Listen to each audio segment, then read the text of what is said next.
Kershaw here. Here's a quick demo of the cycle inserts and sends package for SoundFlow. If you already have my track data utilities package, there's already a cycle sends and cycle inserts command built in.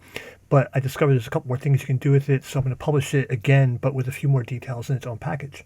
So here's a surface that shows you what the Stream Deck will look like. If you look carefully, there's a next send and a next insert button here. Those pretty much are the exact same as the commands that are in my track data utilities package, but I've obviously expanded it for this package. So it works as normal. You select a new track, you hit next insert, it opens up the first available insert, then the next, then the next, then the next, oops, then the next.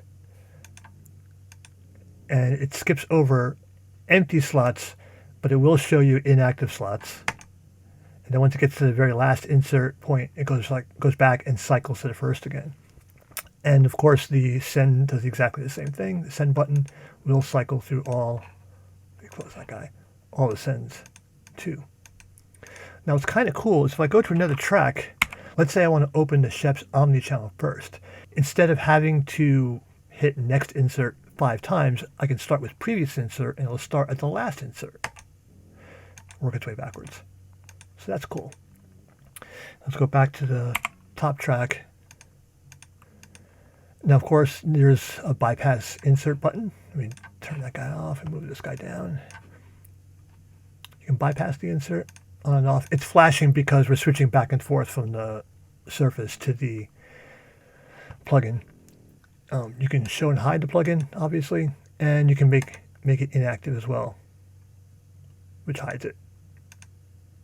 Now, while the Surface and the Stream Deck are really cool, I personally don't use it this way because on my setup, as you can see here, I keep my Stream Deck up above on my S1 Surface or my S1 controller, and reaching from here when I'm working and going up there to cycle inserts and sends is a little weird for me. So what I've done personally is I've assigned these scripts to these 6 keys here, which are right above your arrow keys here. So these 3 buttons down here will control the inserts. These 3 keys up here will control the sends. And I use that in conjunction with shift. So if I hit, this is backwards, this is forward, and this is bypass. So shift forward, shift backwards.